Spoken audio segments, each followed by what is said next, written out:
Abdul Somad sudah talqin tarekat, maka dia sudah bid'ah. Kalau begitu, Anda juga melakukan bid'ah, karena baca Quran itu dengan talqin. Laqana yulaqqinu, mulaqqin, si syekh, kita mulaqqan. Seperti apa ini Buya sebenarnya? Jadi pengikutnya anti sufi, tetapi kita lihat Imam Ibnu Taimiyah dan muridnya Ibnu Qayyim itu bahkan punya karya-karya tentang kesufian, tentang ihsan. Silakan Buya. Bismillah. Ini karena ngomong Ibnu Taimiyah saya harus ta'awuz dulu ya. Biar nggak ngomongnya campur dengan emosi. Baik.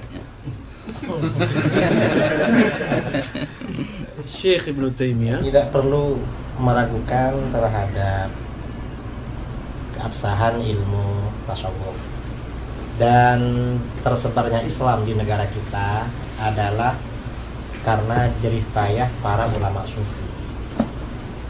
Para ulama sufi lah yang menyebarkan Islam di wilayah Nusantara ini, sehingga kita, mayoritas bangsa kita, mungkin 90% bangsa kita muslim, itu semua atas jasa-jasa para ulama sufi. Assalamualaikum warahmatullahi wabarakatuh. Tanah ini adalah tanah wakaf, luasnya lebih kurang 1 hektar, berada di Palas, Kota Pekanbaru, Riau. Di atas tanah ini akan dibangun asrama. Inilah yang nanti akan berperan untuk tempat belajar santri kita. Kami amat sangat mohon kepada Allah Subhanahu wa taala, semoga dimudahkan dan mari kita support pembangunan ini. Ini akan menjadi amal jariah kita sampai mati menghadap Allah Subhanahu wa taala. Apa yang kita tanam hari ini, itu yang akan kita petik. Apa yang kita wakafkan hari ini, itulah yang akan mengalir ke makam kita, ke kubur kita. Ma'akal tafa'afnaita, yang kau makan busuk. Wa malabista fa'ablaita, yang kau pakai lapuk. Wa mata sadaqta fa'amdaita, yang kau sedekahkan. Itulah yang akan menolong, itulah yang akan menjadi amal jariah. Berkah selalu jamaah semuanya. Terima kasih. Assalamualaikum warahmatullahi wabarakatuh. Assalamualaikum warahmatullahi wabarakatuh. Waalaikumsalam warahmatullahi wabarakatuh. Bismillahirrahmanirrahim. Alhamdulillahi rabbil alamin, hamdal hamidin, hamdal mustaghfirin, hamdan yuwafi ni'amahu wa yukafi'u mazidahu. Ya Rabbana lakal hamdu kulluhu wa lakas syukru kulluhu, kama yanbaghi li jalali wajhikal karimi wa azimi sultanik. Asyhadu an la ilaha illallah wahdahu la syarikalah, wa ashhadu anna Muhammadan abduhu wa rasuluhu, la nabiyya wa la rasula ba'dahu. Fallahumma salli wa sallim wa barik ala sayyidina Muhammadin wa ala alihi wa sahbihi ajmain. Kaum muslimin, kaum muslimat, hadirin hadirat yang dimuliakan oleh Allah Subhanahu wa taala, pada pagi menjelang siang ini Allah mentakdirkan kita dengan takdir terbaik, berkumpul dengan para ulama di dalam majelis ilmu, yang mana pada hari ini begitu spesial. Bersama kita telah hadir Al-Ustadz Tuan Guru Profesor Dr. Haji Abdul Somad LCMA, dan juga telah hadir bersama kita Al-Ustadz Tuan Guru kita Buya Dr. Ar-Razi Hashim LCMA, yang mana saya yakin mereka berdua ini tidak saling mencari, tidak saling ingin bertemu barangkali, tetapi takdir Allah begitu indah. Allah pertemukan mereka berdua, dan juga insya Allah nanti pada beberapa saat lagi Kiai Haji Idrus Ramli juga akan hadir bersama kita. Alhamdulillah, bertemunya para ulama kita ini dan kita duduk bersama mereka menyejukkan hati kita. Mudah-mudahan apa yang kita lakukan pada pagi menjelang siang ini insya Allah menjadi pemberat timbangan kebaikan kita di akhirat kelak. Amin ya rabbal alamin. Hadirin hadirat, para asatiz yang dimuliakan oleh Allah Subhanahu wa taala, tema kita pada pagi ini menarik, yaitu membincangkan salah satu dari pilar agama kita, di mana pilar agama kita terdiri dari 3 hal. Yang pertama iman, yang kedua Islam, dan yang ketiga ihsan. Jadi pada kesempatan yang berbahagia ini kita akan bertanya, membahas beberapa hal penting kepada ketiga ulama kita yang insya Allah hadir bersama kita pada pagi ini, insya Allah. Dan insya Allah dalam beberapa detik lagi Kiai Idrus Ramli akan datang. Kita sambut beliau terlebih dahulu.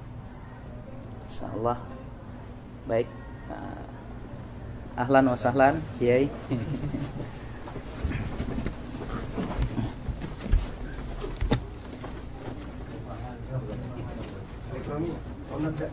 Nabda min al-awwal.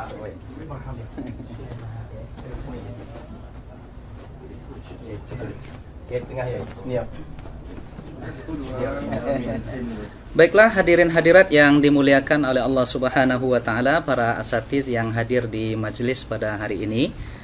Untuk tidak memperpanjang mukaddimah, kita langsung akan berdiskusi santai dengan ketiga alim ulama kita yang hadir pada pagi ini bersama kita, di mana tema besar kita pada hari ini adalah meluruskan stigma negatif terhadap tasawuf.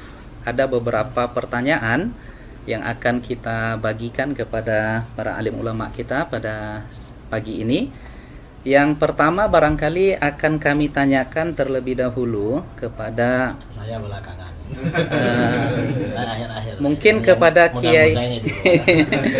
Tapi kalau dilihat dari senioritas nih, Kiai Idrus sepertinya yang paling senior, Kiai. Jadi kami ajukan pertanyaan terlebih dahulu kepada Kiai Idrus. Ini tentang sebenarnya tasawuf itu apa?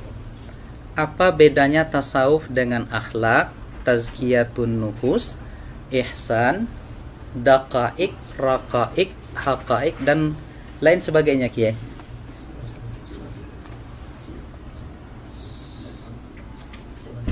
Ya, assalamualaikum warahmatullahi wabarakatuh. Waalaikumsalam warahmatullahi wabarakatuh.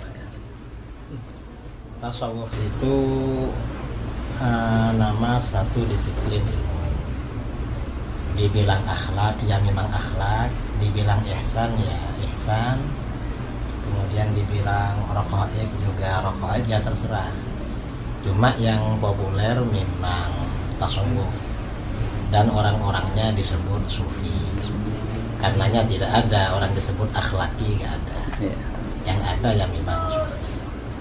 Dan akhlak itu diantaranya ya bagian daripada ajaran tasawuf. Saya kira begitu. Baik. Berarti bahasa atau narasi akhlak, tazkiyatun nafs, ihsan, tasawuf itu sama, Kiai ya? Sama. Substansinya sama. Ya, substansinya memang sama. Karena para ulama kita ketika mendefinisikan tasawuf ya ilmu untuk mengetahui ahwal tazkiyatun nafs. Baik. Kemudian ketika membicarakan tasawuf, dasarnya hadis tentang ihsan. Kemudian yang dibahas di dalam ilmu tasawuf juga akhlak-akhlak. Jadi itu artinya ya intinya sama antara tasawuf, akhlak, ihsan. Cuma kalau tasawuf ini lebih khusus daripada akhlak. Karena kalau akhlak, kalau istilah akhlak, semua firqah, semua tawaif di dalam Islam menerima. Hatta orang-orang yang anti tasawuf itu menerima pada akhlak. Tetapi kalau tasawuf ini hanya kelompok tertentu yang menerima, artinya jumhur. Orang-orang yang anti tasawuf itu tidak menerima pada tasawuf. Kalau pada akhlak mereka menerima. Baik. Jadi tasawuf ini khususiyah bagi kita. Khususnya ahlu sunnah. Ya, khususnya ahlu sunnah Wal jamaah. Jadi nggak ada tasawuf di Syiah ya? Ya, tidak ada. Tidak ada tasawuf di Syiah. Walaupun mungkin mereka menghubung-hubungkan atau mengaku-ngaku ada tasawuf, ya hanya menghubung-hubungkan, mengaku-ngaku. Karena asas tasawuf itu tazkiyatun nafas. Termasuk tazkiyatun nafas itu kan menyucikan hati dari prasangka yang tidak baik. Syiah itu prasangkanya kan tidak baik pada sahabat, pada siapa. Jadi memang tidak ada tazkiyah. Baik. Sahih. Terima kasih Pak Kiai Haji Idrus Ramli atas jawabannya yang begitu luar biasa. Kemudian kita ingin mengelaborasi sedikit ya, menambah lagi Ini kami tujukan kepada Al-Ustadz Profesor Ustadz Abdul Somad. Apakah bertasawuf itu mesti bertariqah, atau apa hubungan tarikat dengan tasawuf itu, Ustaz?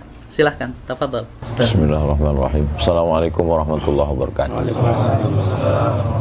Guru kita Al-Mukarram Kiai Haji Muhammad Idris Ramli, Buya Dr.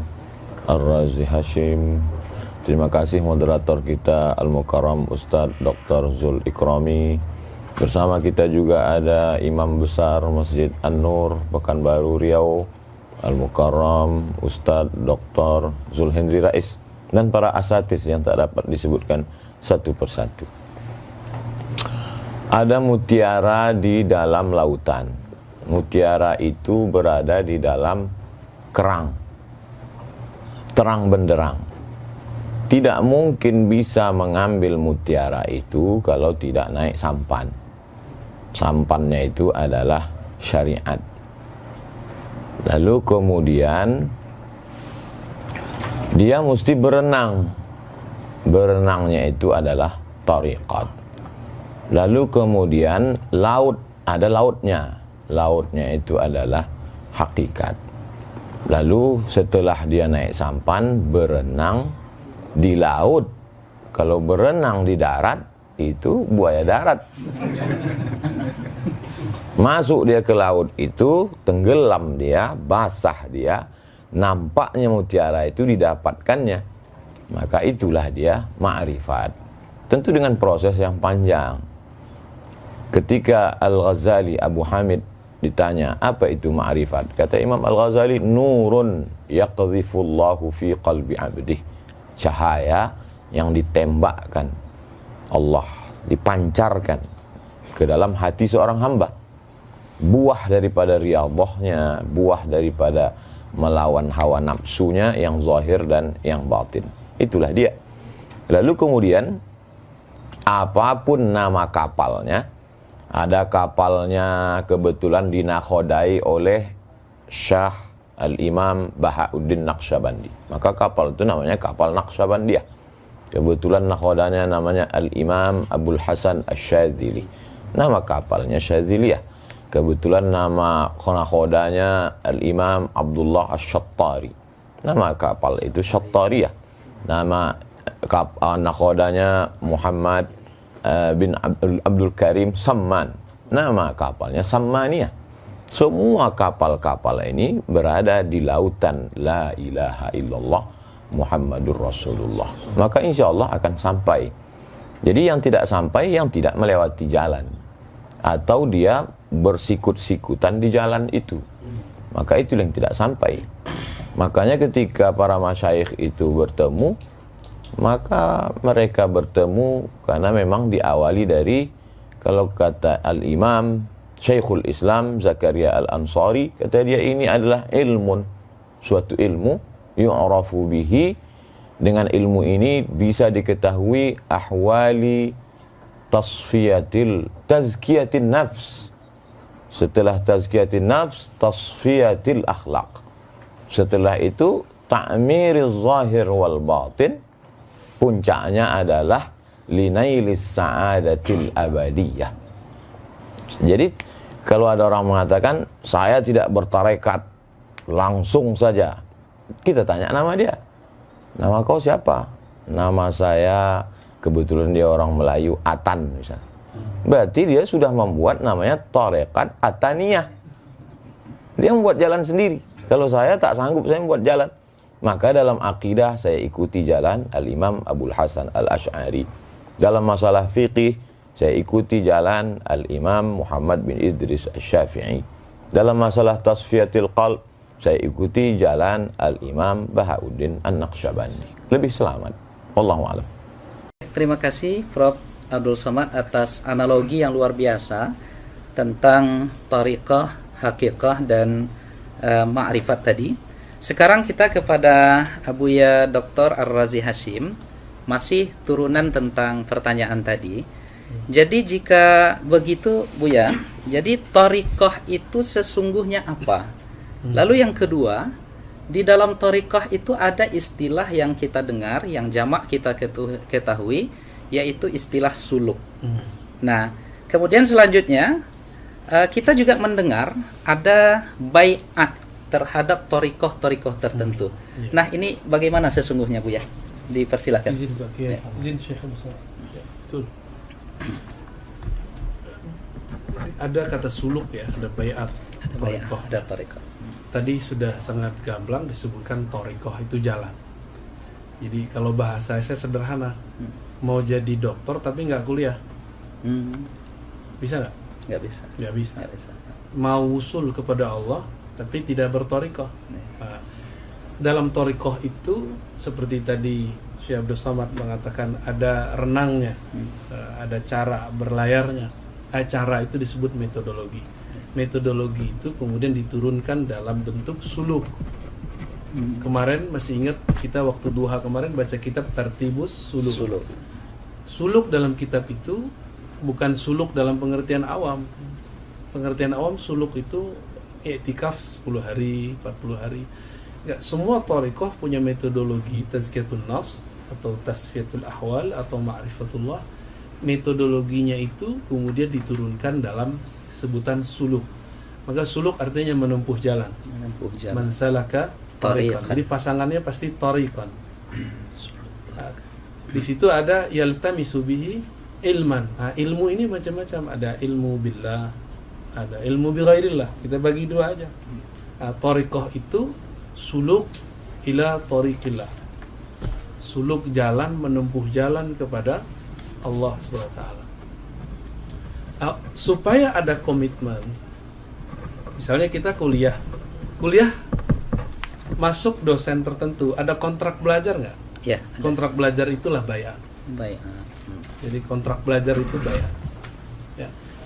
Di saat kita kuliah di satu tempat atau sekolah nyantri, kita pesantren, bisa nggak masuk pesantren 2 pesantren sekaligus? Tidak. Nggak sanggup ya? Nggak sanggup, nggak bisa. Nggak bisa. Bener. Mungkin. Bagaimana, Bu ya? Makanya bai'at itu kalau lagi salik cukup 1 bai'at. Tapi kalau antum sudah mursyid boleh banyak bai'at. Baik. Ya, jadi bai'at itu secara harfiah artinya ngambil sumpah setia mau jadi murid seorang syekh.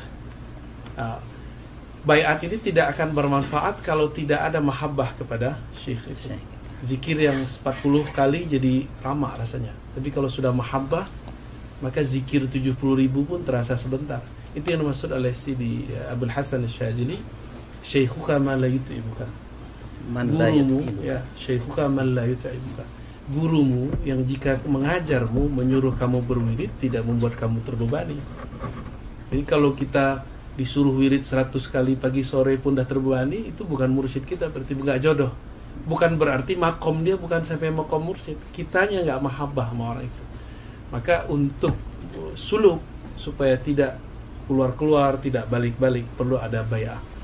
Namun dalam pemahaman saya sekarang, bai'at itu kan hakikatnya kepada Nabi, khulafa, ya, kemudian terakhir nanti Imam Mahdi. Maka sekarang itu bai'at thariqat itu intinya sebenarnya adalah at-talqin. Ngambil talqin, ngambil kurikulum zikir. Jadi bukan bai'at dalam pengertian bai'at sia-sia, ya, bukan bai'at pemerintahan. Maka boleh dibatalkan, boleh. Antum kalau mau ganti guru silakan. Boleh saya tuh, Bu ya. Boleh nggak ganti sekolah? Pindah sekolah boleh? Pindah sekolah boleh ya. Boleh pindah kampus? Boleh. Sama, pindah guru itu sama kayak pindah kampus. Terakhir, kurikulumnya sama. Misalnya Syekh Abdul Somad Naqsyabandi. Syekh terus apa nih? Pak Kiai. Thariqat ta'addudiyah. Syadziliyah ya? Oke. Di thariqah ini Ada kopi. Ada BPN. Namanya sama. Sekolah itu sama-sama kurikulumnya kurikulum A, B. Yang beda siapa? Gurunya, bukan bangunannya. Maka at-thariqah itu yang aham itu bukan nama thariqatnya, bukan nama manhajnya, tapi man mursyiduhu. Siapa mursyidnya? Nah, itulah inti dari thariqah bai'at. Ya, penjelasan yang luar biasa rekan-rekan sekalian yang dimuliakan oleh Allah. kita tambah lagi dan semakin kesini semakin menarik. Ya, saya ingin ke Profesor Ustadz Abdul Somad lagi. Jadi jika demikian adanya tentang thariqah, tentang suluk dan lain sebagainya, ini mengapa Ustadz di dalam setiap thariqah itu zikirnya berbeda-beda dan mengapa ditalkinkan? Silakan Ustaz. Saya dengan Al-Mukarram Dr. Zulhendri Rais berjumpa dengan Syekh Muwaffaq Mursyid Syadziliyah yang juga muhaddis karena banyak ijazah hadis, murid dari Syekh Badruddin Al-Hasani. Syekh, kenapa amalan zikir ini, tarekat ini berbeda? Ini kok berbeda? Kata beliau, seorang mursyid syekh mengambil dari sunnah, dari hadis. Makanya kalau dilihat aurat zikir-zikir mereka itu, kalau dicari nanti di dalam kutubus sunan tetap ketemu. Yang sebagiannya ilham. Tentu zikir kan ada ma'surat, ada ghairu ma'sur. Lalu kemudian mana yang menurut dia paling mudah untuk muridnya, atau setelah istikharah dia, atau ilham yang dia peroleh, itulah yang dia susun, dia ajarkan kepada murid-muridnya. Jadi dalam hal ini saya mengutip saja, menukil. Karena saya tidak alim dalam bidang itu, lebih aslam, lebih selamat mengutip. Jadi wirid dalam tarikat ini begini, dalam tarikat ini begini. Ini dalam hal bacaan, dalam hal jumlah dan selainnya. Adapun tentang jalan zikir, dalam hal ini dari pertanyaan-pertanyaan saya ada beberapa perbedaan. Saya tanya kepada Syekh ini tentang jalan zikir. Yang saya maksud jalan zikir itu jalan dia di dalam badan ini waktu berzikir itu. Kata Syekh ini, zikirnya dari Nabi, jalannya itu dari Syekh, dia dapat ilham. Kata Syekh yang satu. Kata Syekh yang satu, enggak, zikirnya dengan jalannya sekalian dari Nabi Sallallahu Alaihi Wasallam. Saya tidak. Yang penting kita biasanya dengan mursyid ini kal mayyit baina man yaghsiluhu, seperti mayat yang dimandikan. Maka tidak terlalu penting tentang itu, karena dia beramal tujuannya adalah dengan ridha itu dia sampai kepada ridha Allah. Jangan beramal untuk meminta sesuatu, tapi beramallah untuk mencari ridha Allah. Karena kalau kau beramal mencari ridha Allah, Allah akan berikan kepada engkau segala sesuatu. Nah, itu yang membuat mereka tidak terlalu mempermasalahkan itu. Saya pun mungkin ketika menanyakan itu mungkin sudah su'ul adab dengan Syekh. Ini apakah zikirnya dengan jalannya, atau zikirnya dari Nabi, jalannya dari Syekh? Apa tadi pertanyaan kedua? Saking banyaknya pertanyaan. Kemudian kenapa ditalkinkan? Kenapa mesti ditalkinkan? Kalau ada orang mempermasalahkan, Abdul Somad sudah talqin tarekat, maka dia sudah bid'ah. Kalau begitu, Anda juga melakukan bid'ah, karena baca Quran itu dengan talqin. Laqana yulaqqinu, mulaqqin si syekh, kita mulaqqan. Laqinu mautakum, talqinkanlah orang yang mau mati la ilaha illallah. Guru mentalqinkan la ilaha illallah, kata mulut dia. Jalannya begini, kata dia. Maka talqin itu metode pendidikan dalam Islam. Bagaimana kita tahu membaca alif lam mim? Itu kan dari talqin.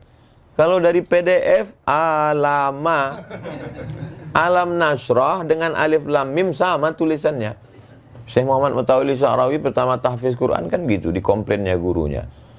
Tunjukkannya. Ini alif lam mim. Kenapa di sini bacanya alam? Kenapa di sini alif lam mim? Itu tahu lewat talqin.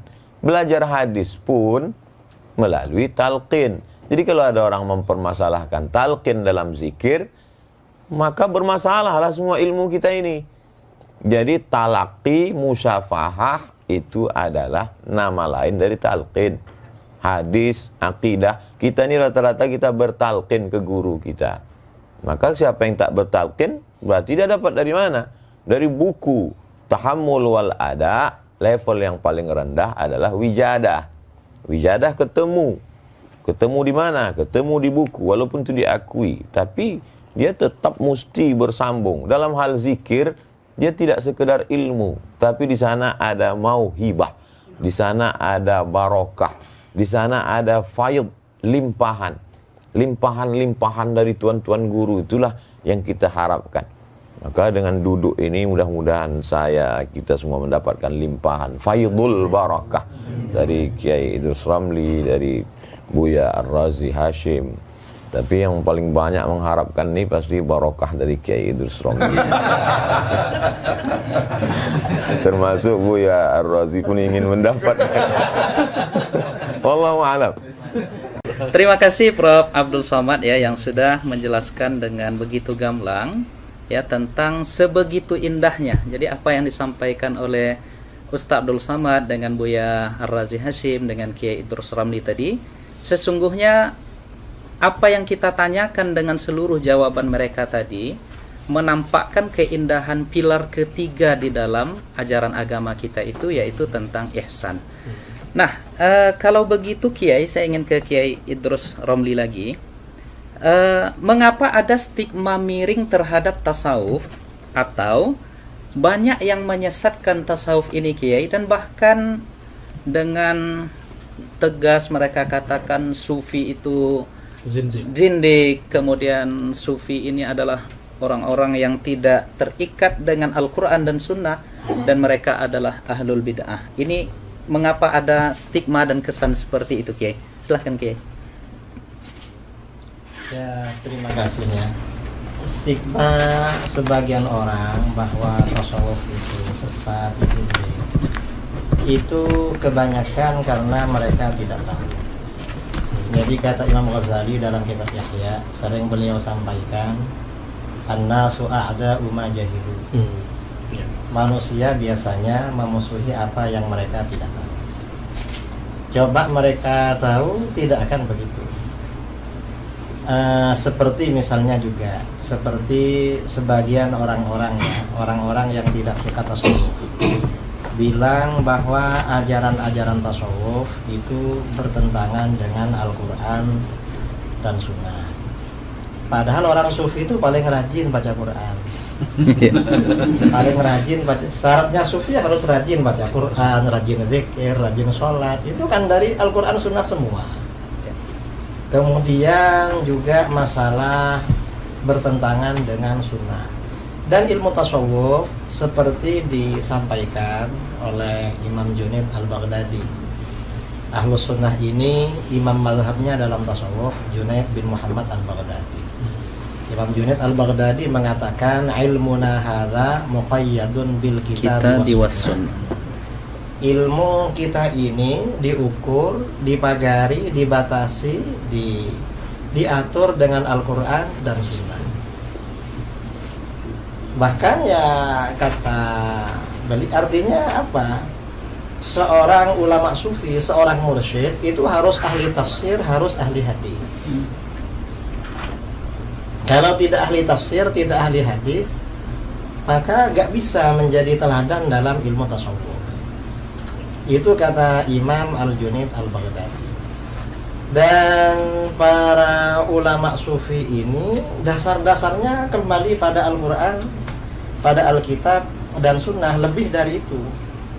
Karenanya kalau kita membaca biografi para ulama sufi atau biografi para ulama ahli hadis lah, ada kitab biografi ahli hadis seperti kitab Tazkiratul Huffaz karangan Imam Az-Zahabi. Biasanya kalau pakar-pakar hadis, dokter hadis seperti Tuan Guru Ustaz Abdul Somad, Tuan Guru UZR ya, ini tahu kalau kitab-kitab itu. Tahu ini dokternya hadis Pak, bukan? Hadas.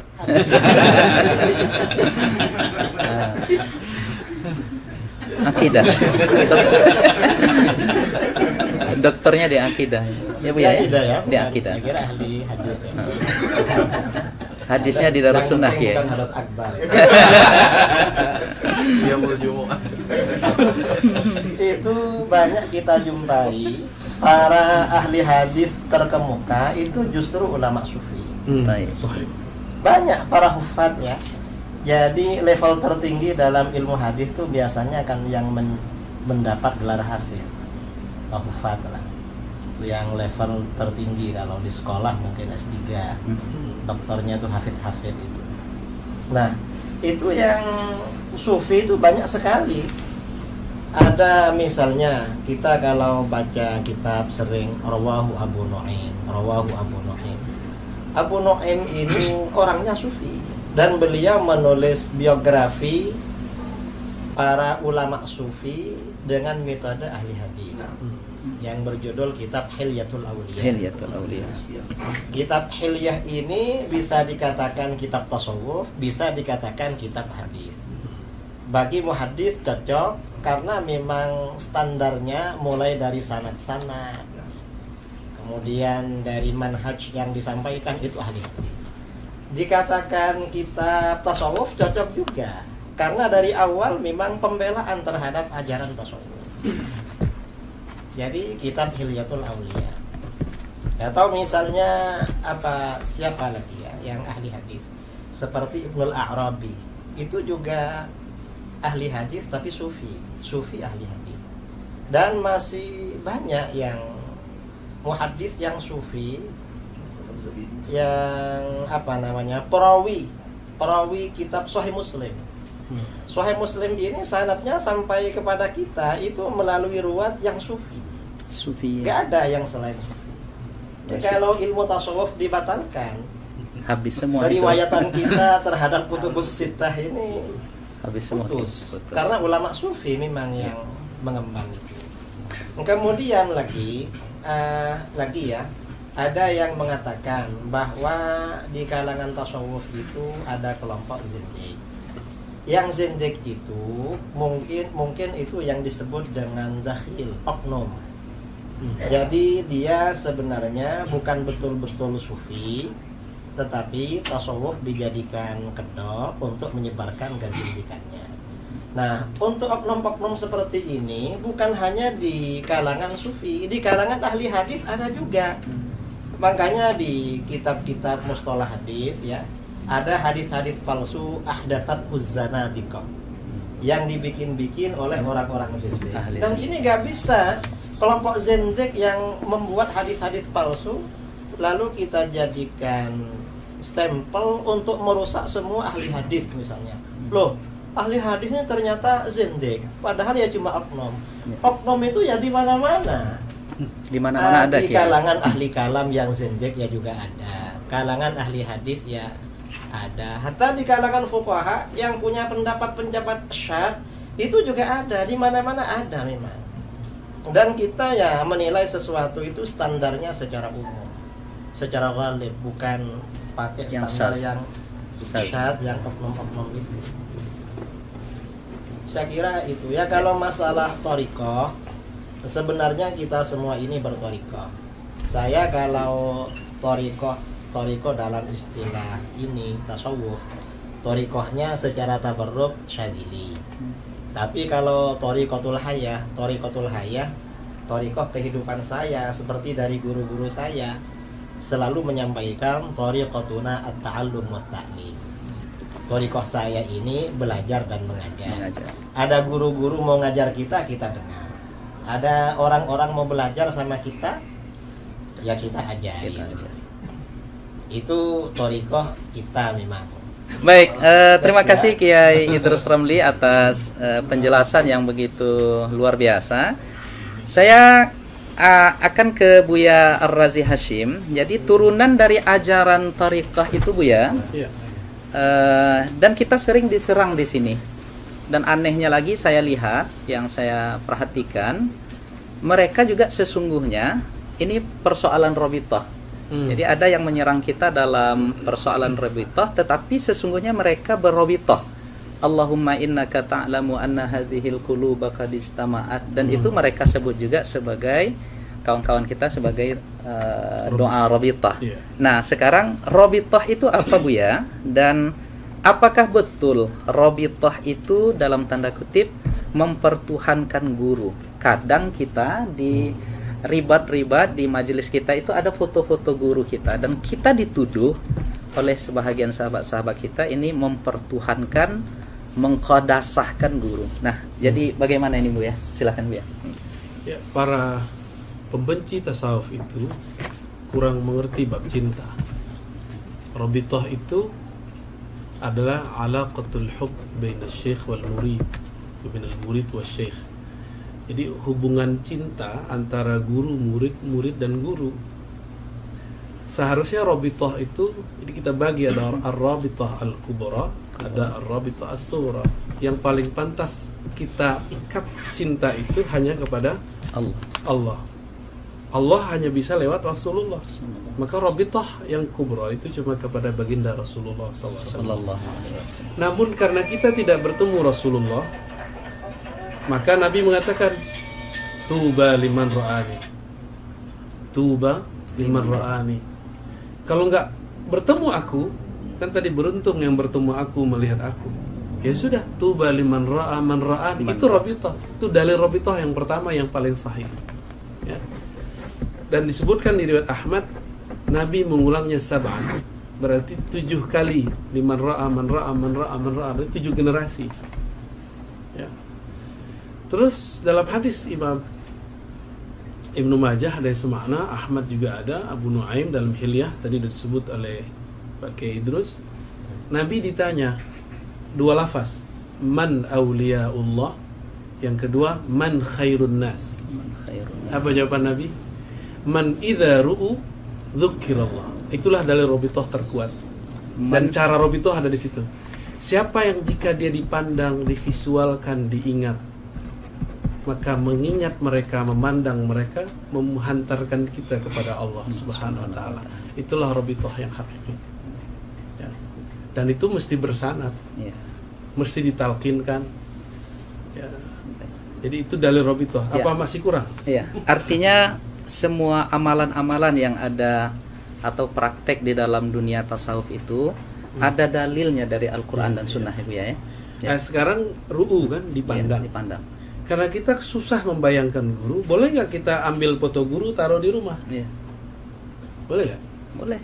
Kalau memandang foto beliau membuat kita ingat ilmu beliau tentang zikrullah, maka bagian dari rabithah. Dulu kalau orang-orang Pariaman di matamnya itu, di rumah makannya ada foto Angku Salih. Angku Salih itu dulu berkalam, kalau fotoku ada di rumah kalian tapi kalian tidak sholat, tolong dicopot, tolong dibakar. Berarti rabithahnya nggak nyambung gitu. Ya, terputus Bu ya. Nah, itu salah satu contoh rabithah. Ya. Nah, terima kasih Bu ya. Saya ke Profesor Ustadz Abdul Somad.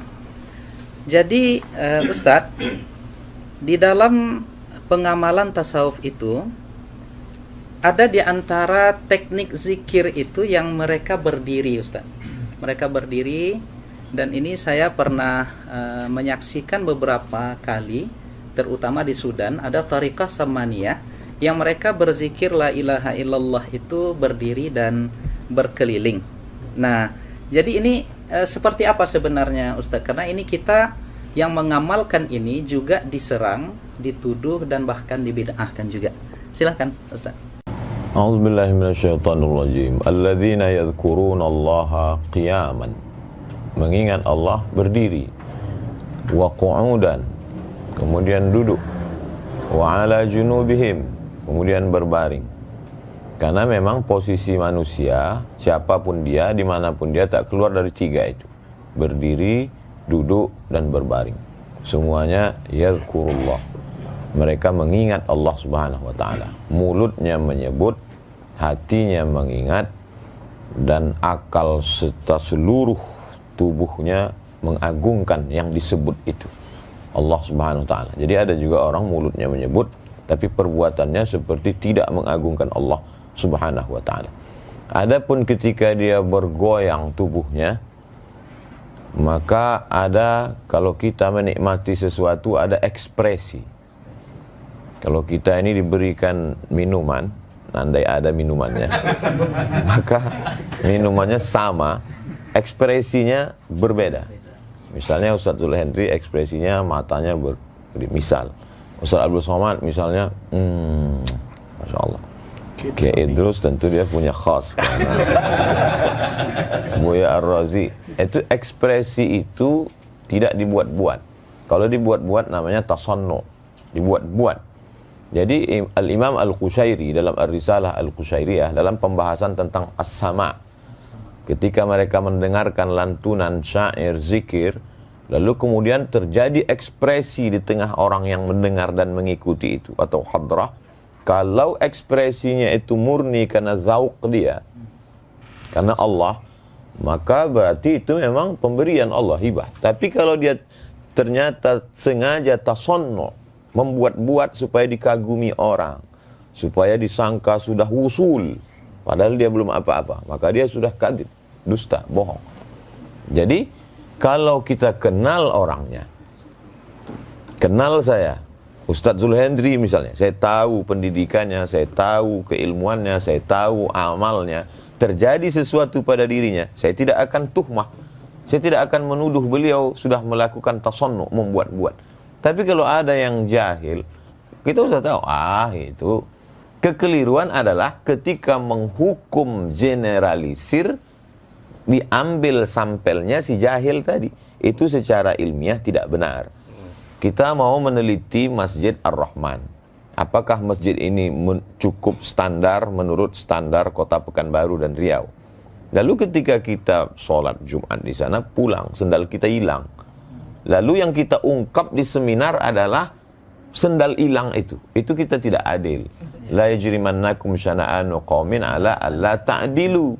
Jangan karena kebencian kepada pengurusnya, mungkin jadwal khutbah pernah dicoret, lalu membuat kita tidak bersikap adil dan mengambil sampel yang salah itu. Bukankah Goldziher menolak hadis?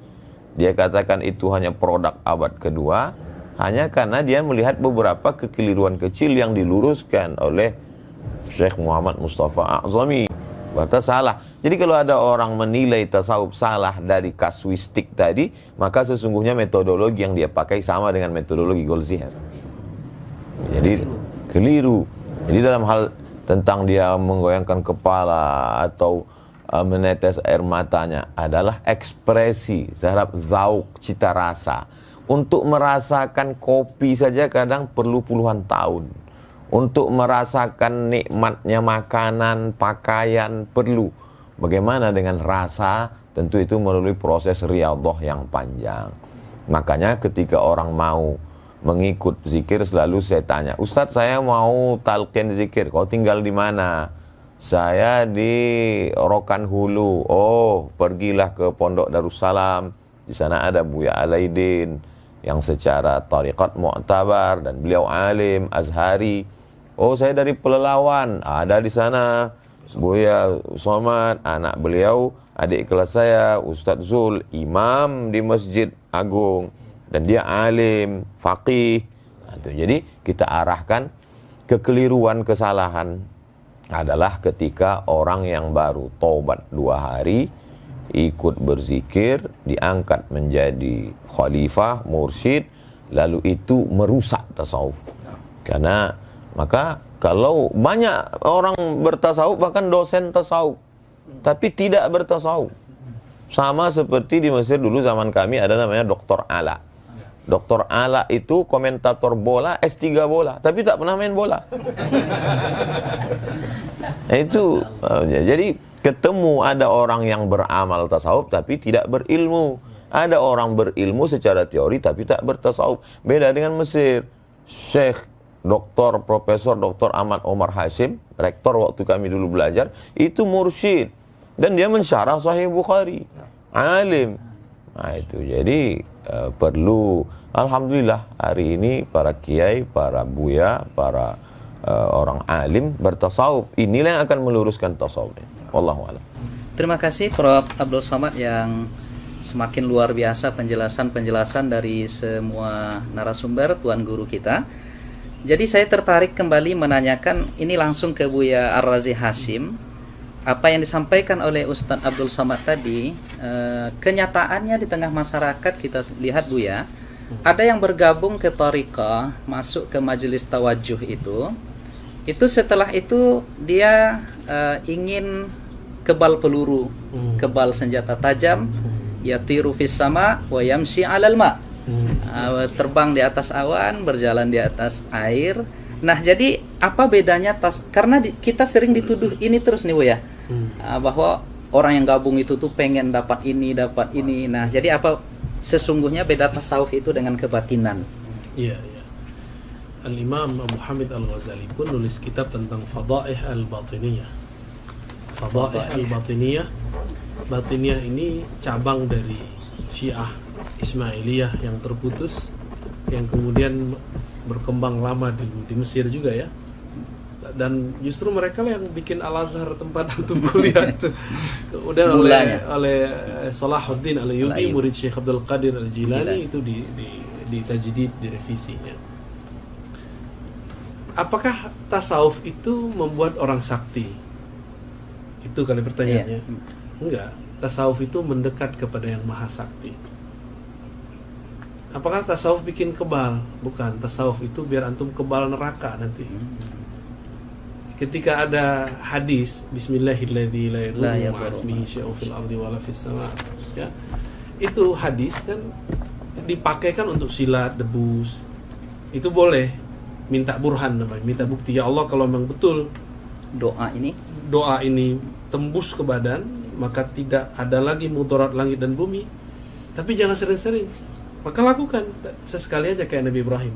Lihat inna qalbi. Boleh sesekali. Itu mau diajarin? Belum makamnya, Bu ya. Bukan, orang SMA aja bisa, masa dokter ya? bisa. Ya, berarti kurang yakin kalau sama anak SMA yang ini. Belum berani. Ini kurang berani, kurang sujaah. Itu biar kayak Idrus nanti. Jadi at-tasawuf itu at-taqarrub ilallah, yang maha sakti, mendekatkan diri kepada yang maha sakti, bukan menjadi sakti. Karena iblis itu sakti, tapi nggak dekat kepada Allah. Ini nggak ada urusan kita mau yatiru alal hawa. Kalau itu hawa, burung setiap hari terbang. Apakah dia sakti? Apakah dia jadi sufi? Tidak juga ya. Ya, yang jalan di atas air emang ada? Itu kungfu aja itu. Kungfu hustle. Ya. Jadi beda antara tasawuf dengan kebatinan. Beda. Baik. Nah, lalu saya ingin ke Kiai Idrus. Dari itu Kiai, kita juga sering dituduh dan dikatakan bahwa tasawuf dan orang-orang tariqah itu, atau mungkin tasawuf itu berasal dari ajaran Syiah. Dan ini ya beredar di media sosial, di ceramah-ceramah beberapa ustadz. Nah, ini bagaimana nih Kiai, silakan. Memang ada kelompok-kelompok yang sering menabrak kita, seperti tasawuf katanya dari Syiah, lalu maulid juga awalnya dari Syiah. Ya itu ya hanya tuduhan saja.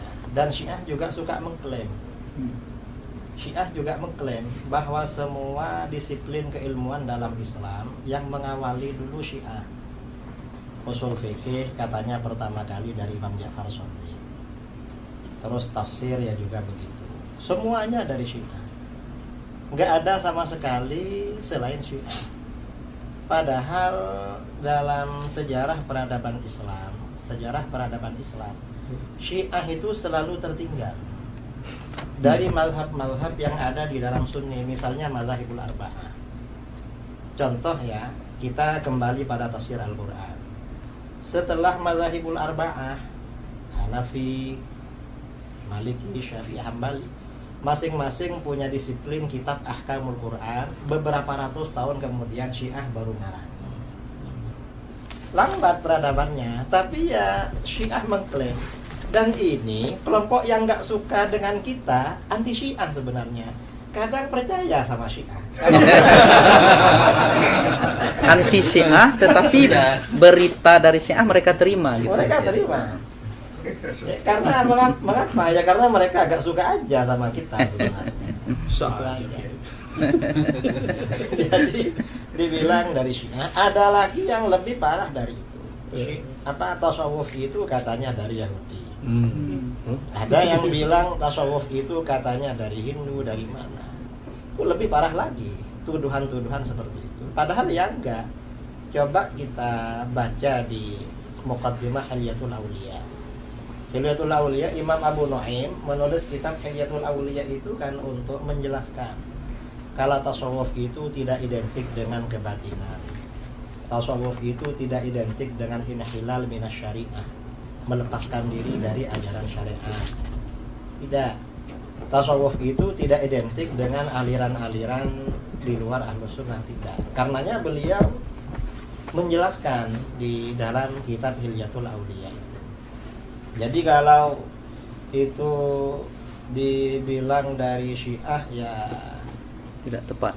tidak tepat sama sekali. Dan semuanya memang Syiahnya mengakui, lalu yang ini percaya. Percaya aja. Padahal ya tasawuf ini ya dari Islam itu sendiri, dari Al-Quran, dari hadis.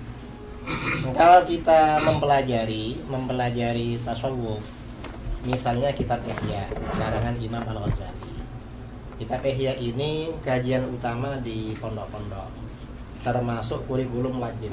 Kalau tidak mengajarkan kitab Ihya berarti pondoknya nakis.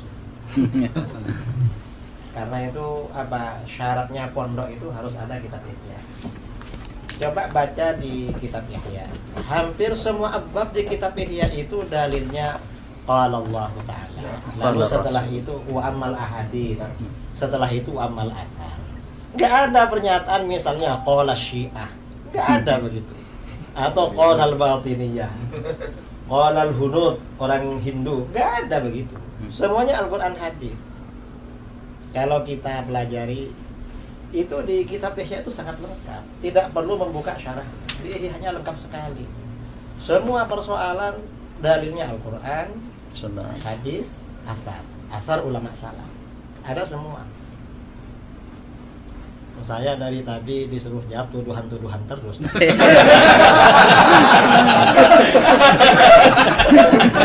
Moderator ya. Karena memang Kiai Idrus ini selama ini kita perhatikan menangkis subhat itu beliau Masya Allah, maka kita arahkan kepada beliau. Baik. Baik, terima kasih Kiai. Saya ingin kembali ke Prof. Ustadz Abdul Somad. Sebagaimana yang diuraikan di awal oleh Kiai Idrus Ramli tadi, tariqatuna hazihi muqayyadatun bil kitabi was sunnah. Jadi tidak ada di dalam pengamalan tasawuf, di dalam kehidupan orang-orang sufi itu yang inhilal minas syariah, yang melenceng dari aturan syariah. Nah, sekarang kita dituduh Ustadz, ya.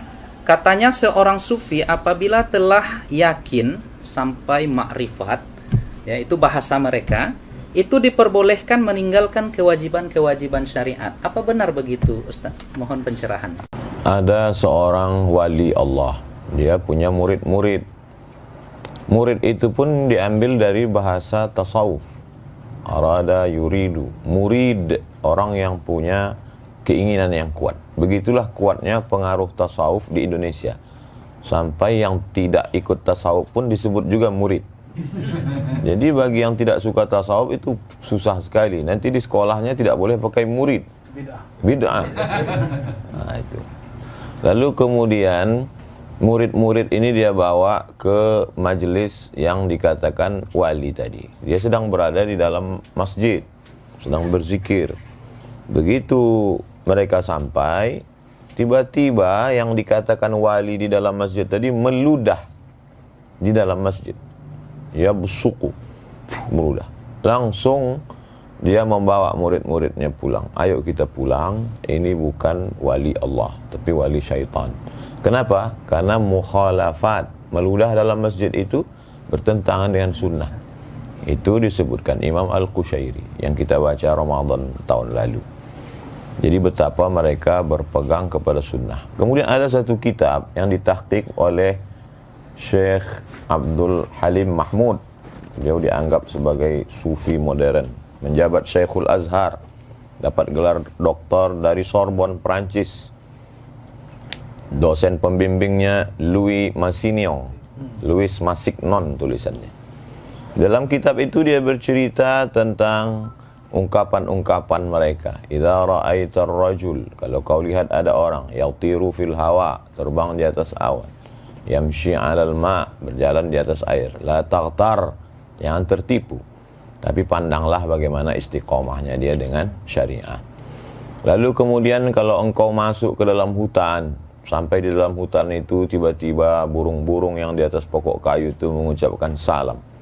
Assalamu alayka ya Abdus Samad. Maka pandanglah hatimu. Kalau dalam hatimu ada rasa bangga, oh akulah wali Allah, berarti kau sedang tertipu, maghrur. Tapi lihatlah, kalau dalam hatimu ada rasa khasyah, khauf, takut kepada Allah, berarti itu memang datang. Jadi fenomenanya boleh sama, tapi efeknya terhadap diri. Jadi dia lebih banyak melihat dirinya, lebih banyak melihat ke dalam. Tuba liman syaghalahu aibuhu an uyubin nas. Lalu kemudian bagaimana seseorang itu berpegang kepada ikatannya. Ikatannya itu adalah Al-Quran dan Sunnah. Kenapa mereka itu sanad terjaga sampai hari ini? Karena mereka mengikat dirinya dengan Quran, Sunnah, dan orang yang mengamalkan Quran dan Sunnah itu. Orang-orang tasawuf takzimnya ke guru luar biasa. Saya perhatikan mereka sebelum majelis.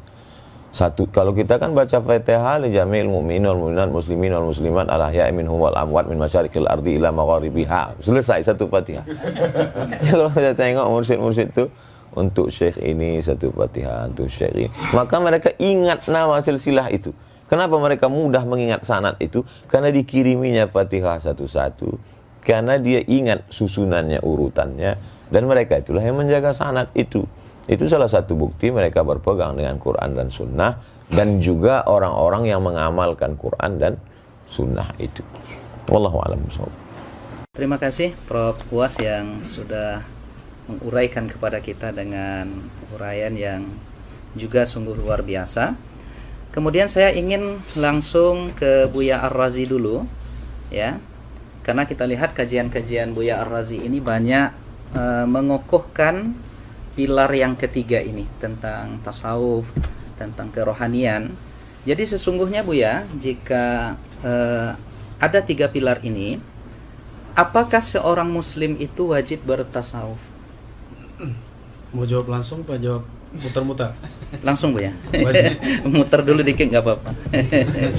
Kalau al-Islam melahirkan ilmu fikih, fikih ini kemudian melahirkan banyak mazhab yang kemudian Allah seleksi jadi 4. Tanpa bermazhab, tanpa berfikih, kita tidak tahu sholat kita sah atau batal. Lalu Imam Ghazali ditanya apa perbedaannya antara fikih dengan tasawuf. Kalau fikih ma'rifatus sihhah, mengetahui yang sahih ataupun yang batil, sedangkan tasawuf ma'rifatul qabul warrad. Jadi terima tidak diterima itu para sufi sudah ada indikatornya, bisa dicek dan itu jelas ilmiah. Mengetahui sholat saya diterima oleh Allah atau tidak. Jadi kalau ahli fikih bilang hanya Allah yang tahu sholat terima, berarti dia belum belajar tasawuf. Kalau dia sudah belajar kitab Ihya Ulumuddin yang tadi disebut Kiai Idrus, itu mereka akan mengerti bahwa sholat saya pasti diterima nih, atau tidak diterima. Namun diterima pun dia tetap istighfar. Kenapa? Sebagus-bagus sholat kita tidak akan pernah sama dengan sholat Nabi. Sallu kama ra'aitumuni usalli. Maka Nabi kasih kalam yang indah, itu tashilan lana wa rukhsatan lana. Kama ra'aitumuni. Nabi enggak mengatakan sallu kama usolli. Itu kan gawat kalau begitu. Bisa-bisa enggak sholat kita. Tapi kama ra'aitumuni, sebagaimana engkau memandang, melihat. Mandang Nabi enggak? Tidak, langsung. Maka kita mandang orang yang punya sanad kepada Nabi. Bersanad kepada Nabi secara zahir, itulah mazhab fikih. Lalu Nabi mengajarkan, kalau engkau sholat, bacalah wajah tuh. Itulah qalbu. Ketika takbir, kecilkan dirimu. Itulah ajaran ruhani Nabi. Maka kalau kita sholat, cuma belajar rukun 13, tapi tidak belajar rukun khusyuk, antum sampai mati juga gak khusyuk. Kusut aja ya. Jadi bagi saya, belajar tasawuf itu wajib. Karena itu pilar Islam, iman, ihsan. Ihsan itu wajib gak? Iya, wajib. cara untuk ihsan tuh tasawuf. Cara tasawuf tuh tarekat. Ma la yutimmu bihil wajib illa bihi fahuwa wajib. Ya. Baik. Terima kasih Buya. Ada 2 atau sekitar 3 pertanyaan lagi ya dalam 5 menit ke depan. Saya ingin ke Prof Uwas dulu. Jadi ada serangan lagi untuk karena ini sifatnya pertanyaan, tidak lagi tuduhan-tuduhan. Karena ini tidak tuduhan-tuduhan lagi, tidak syubhat lagi. 2 pertanyaan terakhir ini, Prof. Jadi seperti apa sesungguhnya ya tasawuf itu dalam pengamalan salafus saleh? Ada nggak di masa salaf itu ya salafus saleh yang bertasawuf? Karena katanya ini tidak sesuai dengan manhaj salaf dan lain sebagainya. Mohon penjelasan dari Uwas. Khairul qurun qarni, sebaik-baik abad adalah abadku. Tsummal ladzina yalunahum. Kemudian 1 abad sesudah itu. Tsummal ladzina yalunahum. Kemudian 1 abad sudah itu. 3 abad inilah yang disebut dengan salaf. Jadi kalau ada orang mengaku guru kami dari kalangan salaf, ada di masjid, kata dia. Jadi kita pun terkejut-kejut. Kok bisa guru kau tuh hidup sampai sekarang? Jadi tentang Imam Ahmad bin Hanbal. Imam Ahmad bin Hanbal itu salaf karena meninggalnya tahun 241. Datanglah seorang perempuan bertanya ke Imam Ahmad bin Hanbal, apa hukumnya menjual kain tenun?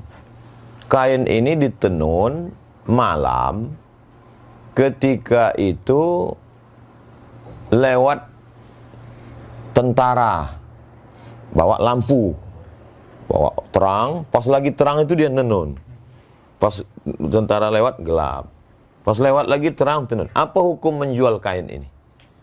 Terus Imam Ahmad bin Hanbal nanya, Imam Ahmad tidak langsung jawab, dia tanya, kamu siapa? Saya adiknya Bishri Al-Hafi. Bishri Al-Hafi sufi. Itulah dalil bahwa salaf itu bertasawuf. Karena Bishri Al-Hafi sufi. Kata Imam Ahmad bin Hanbal, inilah warak yang tinggi, karena orang hanya menjaga dari yang haram. Kalau sekedar lampu, apalah bahayanya. Tapi dia takut itu menjadi hijab antara dia dengan Allah Subhanahu wa ta'ala. Lalu kemudian imam paling tua di antara 4 mazhab, Imam Abu Hanifah, Imam Hanafi, pernah berdiri tegak kena panas. Lalu kemudian ditanya, Imam Hanafi kenapa tidak berlindung di bawah pohon kayu itu? Kata Imam Hanafi, orang yang punya pokok kayu itu minjam duit ke saya. Saya takut kalau saya berdiri di bawah pokok kayu itu, kullu qardin jarra naf'an fahuwa riba.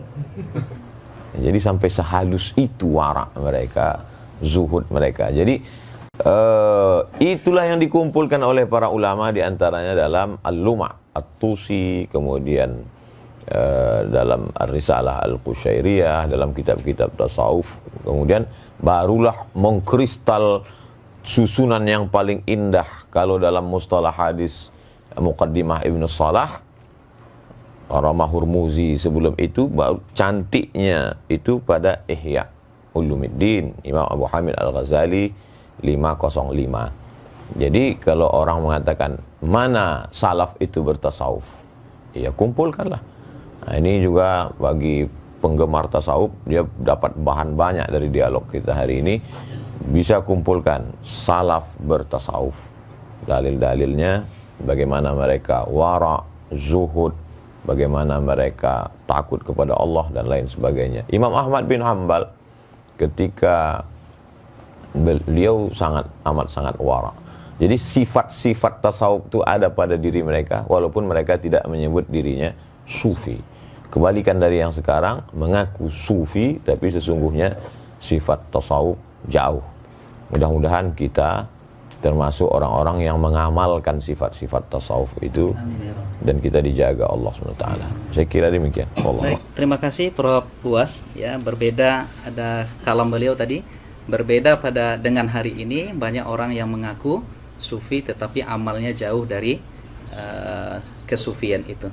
Cuma ada yang Ustadz Mawardi dulu mendefinisikan sufi ini, Ustadz, mungkin yang Ustadz sebut tadi adalah sufi yang suka piti.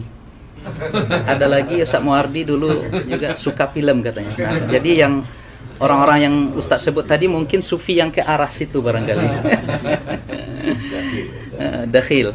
Baik, terakhir kami arahkan pertanyaannya sebelum nanti closing statement dari Kiai Idrus.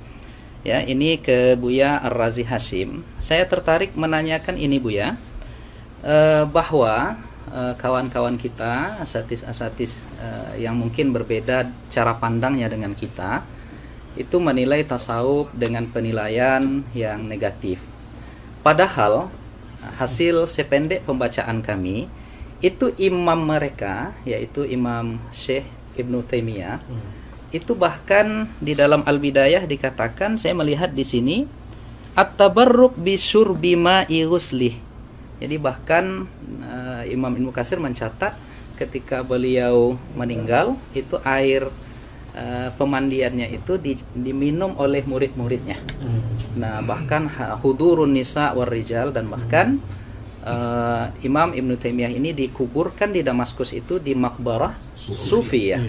Nah, ini seperti apa ini, Buya, sebenarnya? Jadi pengikutnya anti sufi, tetapi kita lihat Imam Ibnu Taimiyah dan muridnya Ibnul Qayyim itu bahkan punya karya-karya tentang kesufian, tentang ihsan. Silakan, Buya. Bismillah. Ini karena ngomong Ibnu Taimiyah saya harus ta'awuz dulu ya. Biar nggak ngomongnya campur dengan emosi. Baik. Syekh Ibnu Taimiyah awalnya adalah asyadun nas ya, i'tidaan ala as-sufi wa sufiyah. Adalah orang yang paling keras menyerang tasawuf, tapi niat dia baik. Dia punya definisi tasawuf itu sendiri. Bagi dia sufi itu seperti yang dikatakan Imam Junaid tadi, muqayyadun bil kitab wa sunnah. Tapi itu persepsi dia. Maka dia seranglah Al-Bakri, dia seranglah Ibn Arabi. Hatta Ghazali nggak selamat dari dia. Hatta Al-Kushairi itu pun dihantam. Yang paling lucu yang dari kalangan Hanabilah yang menulis kitab Manazilus Sairin, Al-Imam Al-Harawi, yang gelarnya juga Syekhul Islam, itu juga dikritisi oleh dia. Jadi Ibnu Taimiyah ini memang jiwa-jiwanya kalau sama orang Asy'ariyah sekarang ya ini jiwa rudutnya tinggi ya. Sehingga kalamnya betul-betul sangat fasih. Kata Az-Zahabi, jika dia yarud ala syai' ka'anna kulla kitabin baina ainaihi. Seakan semua kitab yang dia serang itu sudah hafal semua. Cerdas, secara ibarah ya. Jadi dia cerdas secara memorize, bukan cerdas secara analyze. Ya. Ibn Taimiyah tahun 709 itu pernah berdialog dengan Al-Imam Arif Billah bin Athaillah Sekandari. Kita pernah bahas itu kemarin ya.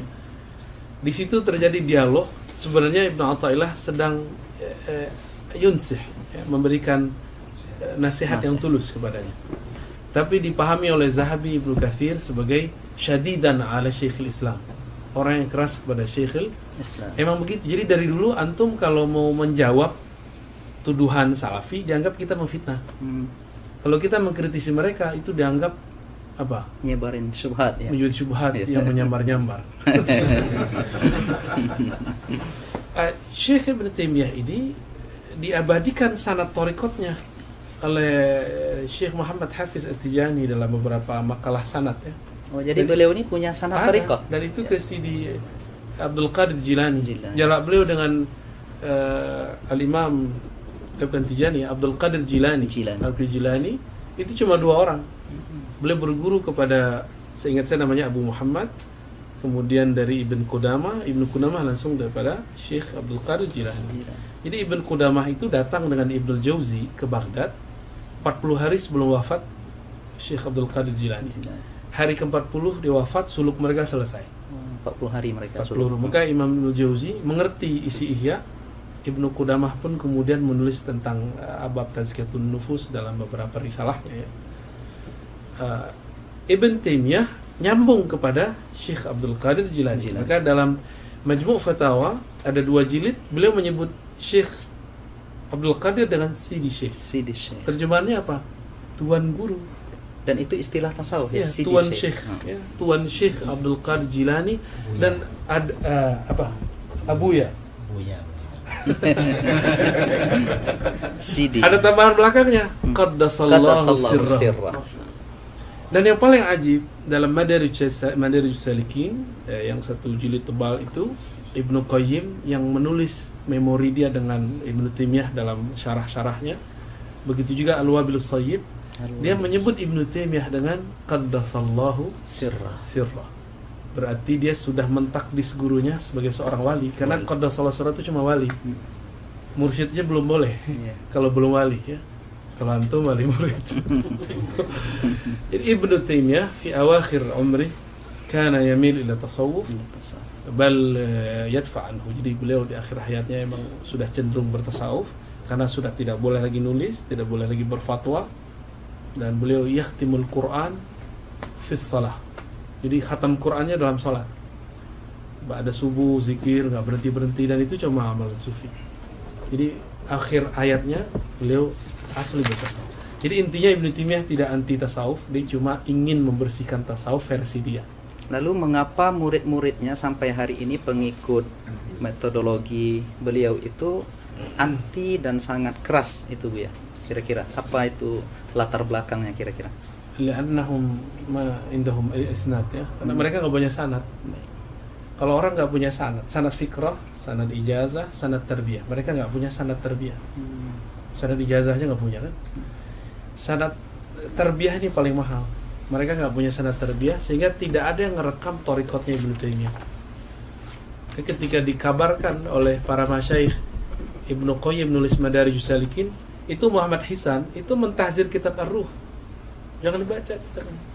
Al-Adawi meragukan karya Madarijus Salikin. Usah baca kitabnya. Jadi mereka sendiri kurang ajar sama imamnya. Apalagi sama kita. Apalagi sama orang-orang di samping saya. Jadi ini terakhir ya. Kita itu walaupun mau menjawab mereka, tapi niatnya memperkuat diri kita. Kita la nashtaghil bimasailihim bi ikhtilafihim. Kita enggak usah repot dengan mereka. Kita perkuat saja aswaja yang kita punya. Masalah mereka mau jidal ya sudahlah, biarin aja. Nanti kalau jidal kita serahkan kepada Syekh Idrus. Baik. Baik, terima kasih Buya Razi Hashim ya, dengan segala informasi berharga yang beliau sampaikan kepada kita tentang sisi lain dari Al-Imam atau Syekh Ibnu Taimiyah. Kita masih menyebutnya imam, kita masih menyebutnya syekh, sebagaimana disampaikan oleh Buya tadi. Murid-murid beliau sudah menganggap beliau pula menjadi seorang wali dengan ungkapan Qaddasallahu sirrah. Artinya ujung-ujungnya kita yang ingin mencintai tasawuf ini adalah kebeningan kalbu. Maka kita tidak punya rasa benci kepada siapapun. Artinya ketika ada yang menuduh kita, tentu kita berhak untuk memberikan hak jawab. Itu aja barangkali ya. Prof. Was. Nah, terakhir kita minta closing statement dari Kiai Idrus Romli, karena tadi pertanyaan-pertanyaannya memang yang sifatnya rudud harus diberikan kepada beliau. Dan sudah habis ya tentang rudud itu. Maka untuk closing statement kita berikan dalam waktu barangkali 3 menit kepada Kiai Idrus Romli hafizahullah taala. Silakan Kiai. Hafizahullah, bukan Hafizahullah. Hafizahullah taala. Sengaja tadi disebut itu mau memancing Kiai. Apa komentarnya? Silakan Kiai, tafadhol. Terima kasih ya. Jadi saudara-saudara kaum muslimin dimanapun Anda berada, dari tadi kita menikmati sajian tentang ilmu tasawuf yang disampaikan oleh ini dua tuan guru yang sangat viral sekarang ini. Setelah saya gitu.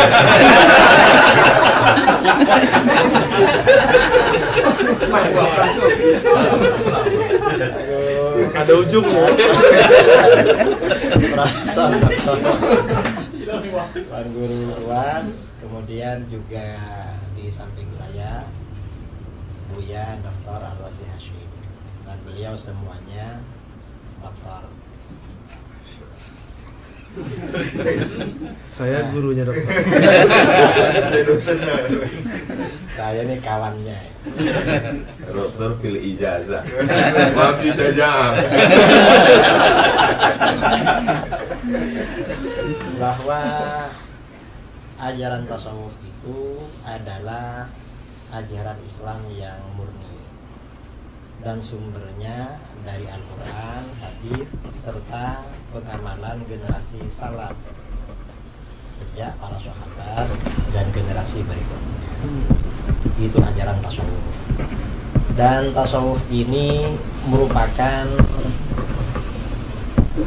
satu di antara 3 pilar dalam Islam yang tidak dapat terpisahkan.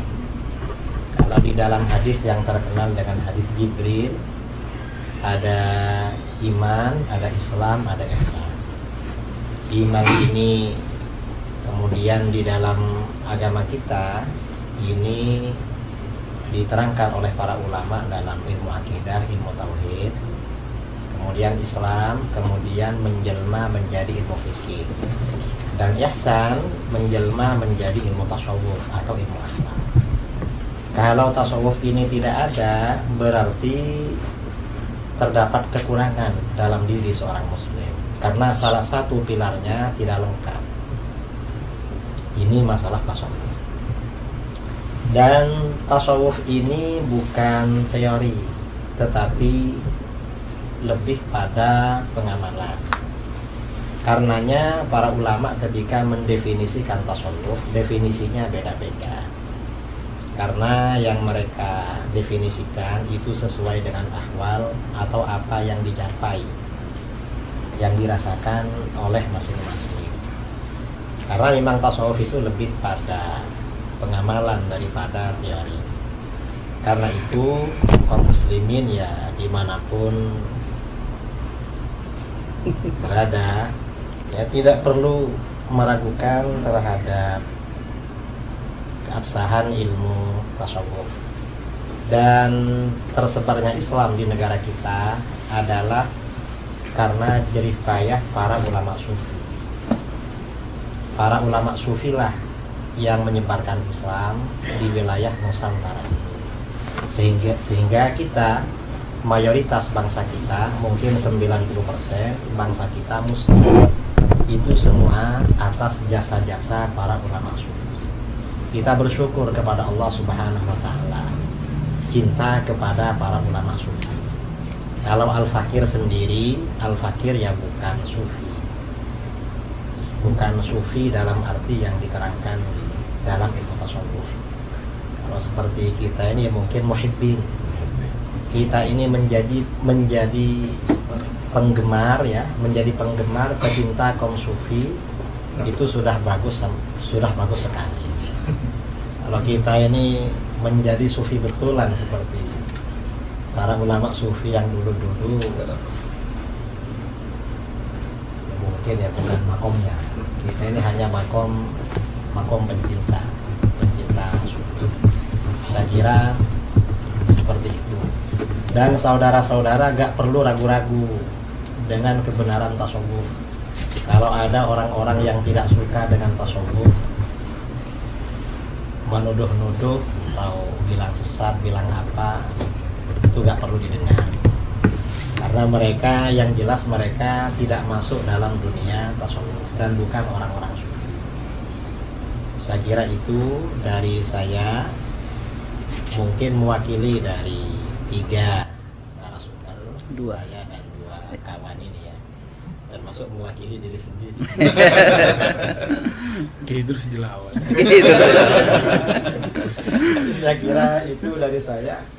Kurang lebihnya mohon maaf. Assalamualaikum warahmatullahi wabarakatuh. Waalaikumsalam warahmatullahi wabarakatuh. Masya Allah, rekan-rekan sekalian, para asatiz, para hadirin hadirat yang dimuliakan oleh Allah, keterangan-keterangan, penjelasan dan uraian yang disampaikan oleh ketiga pendekar aswaja ini luar biasa. Saya tidak akan menyimpulkan apapun yang mereka sampaikan. Tetapi sebagai penutup dari moderator, saya teringat dan diingatkan oleh beberapa kawan tadi. Dulu ada 3 orang Asy'ariyah sezaman. Yang pertama namanya adalah Al-Imam Ibnul Baqillani. Itu gelarnya digelari pada masa itu dengan Bahrun Mawrik. Ya, beliau ini ibarat lautan yang menenggelamkan. Kemudian ada Al-Imam Abu Bakar Ibnu Furak, Ibnul Fawrak, ya. Ini gelar beliau adalah Sallun Mitrak, ya. Pedang pemukul besi. Jadi luar biasa hujah-hujah beliau sezaman dengan Imam Ibnul Baqillani. Dan ada lagi disebut oleh Imam Nawawi, beliau ini adalah Al-Ustadz Abu Ishaq Al-Isfirayini. Nah, ini gelar beliau adalah Narun Tuhrik. Narun Tuhrik, ya, api pembakar. Nah, sekarang agaknya kita boleh memberikan gelar kepada ketiga asatiz kita di sini, ya, rekan-rekan yang setuju, ya. Yang pertama kepada Buya Ar-Razi Hashim kita gelari dengan Barqun Lami', ya. Barqun Lami', kilat yang menyilaukan. Kemudian kilat yang menyilaukan, insyaallah dengan ilmu dan ruhani beliau. Kemudian kepada Yai Idrus, karena beliau biasanya garang, ya, untuk merudut segala, ya, mengkonter segala pemahaman-pemahaman yang keliru, kita gelari sebagai Asadun Qami', yaitu singa pemberangus.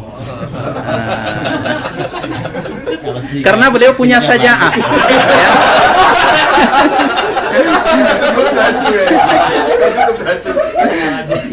Karena beliau punya syaja'ah, ya, terus punya syaja'ah yang mungkin belum diamalkan oleh Prof Uwas dan Buya.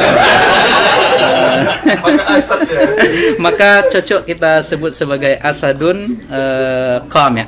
Kemudian terakhir kepada Uwas kita berikan gelar Saifun Qati', pedang tajam. Luar biasa, ya, anekdot para alim ulama kita ini yang, ya, sesungguhnya bercanda tetapi ada hikmah-hikmah yang luar biasa dari jawaban-jawaban mereka. Kita bermohon kepada Allah Subhanahu wa taala, semoga Allah kumpulkan kita dengan Sayyiduna Muhammad sallallahu alaihi wasallam di surganya dan diberikan nikmatnya pandangan kepada Allah Subhanahu wa taala kelak di surga, kita mendapatkan ridha darinya. Dan tentunya kita yang berkumpul di sini dan siapapun yang melihat video ini mudah-mudahan diberikan kasih sayang oleh Allah Subhanahu wa taala, dan kita ungkapkan, ya, kepada mereka dan kepada yang hadir semuanya bahwa kita mencintai mereka karena Allah Subhanahu wa taala. Demikian acara kita, diskusi kita pada pagi ini yang mengumpulkan 3 pendekar aswaja, yang mudah-mudahan ini memberikan pemahaman yang baik kepada seluruh yang mendengarkan. Dan banyak maaf dari kami yang membawa acara ini. Kita tutup dengan doa kafaratul majlis. Subhanallahumma wa bihamdika asyhadu an la ilaha illa anta astaghfiruka wa atubu ilaik. Wa barakallahu fikum. Semoga Allah jaga kita semuanya. Wassalamualaikum warahmatullahi taala wabarakatuh.